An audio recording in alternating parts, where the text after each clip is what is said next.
So we have an injury update from Trevor Colip, and if you missed this, this is coming back from the 250 Group A qualifying where he crashed in Hangtown and posted on his Instagram from Rachel Colip saying, quote, during the second 250 Group A qualifying session at Hangtown Classic on 5/31/25, at the second round of the 2025 Pro Motocross Championship Series, Trevor Colip, who was involved in a serious accident. Trevor, who was evaluated by the medical team at the track and then transported to a local hospital emergency room, the accident resulted in a broken femur, and the further complications were experienced during the treatment at the hospital, where he remains in the ICU as of this statement.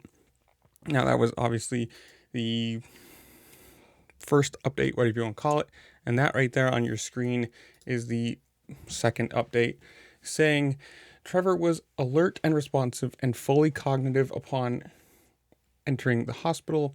After being put into traction, Trevor became unresponsive. Upon later evaluation, it was determined that Trevor had many strokes, resulting in brain damage visible via MRI. It was discovered that Trevor has a small hole between the upper right and left chambers of the heart. The activity to put the femur into traction released bone marrow containing fat emboli into the bloodstream, and the hole in the heart allowed the fat emboli to travel to his brain, causing the strokes. Following this, Trevor had a surgery to temporarily stabilize his femur with the external fixator last Sunday. He will be undergoing 2 surgeries earlier this week, one to repair the PFO in his heart to mitigate further damage to his brain in advance of femur surgery, and one to repair the femur.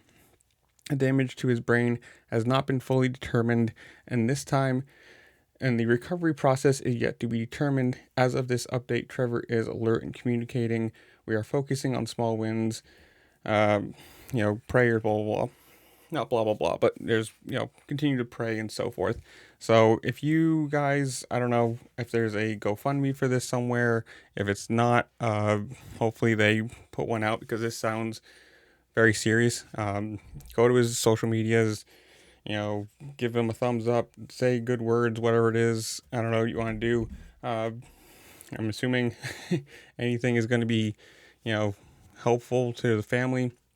And hopefully, knock on wood, the damage isn't horrible. Who knows? And as I will find out more, as I see more, I will update to this. And I don't know.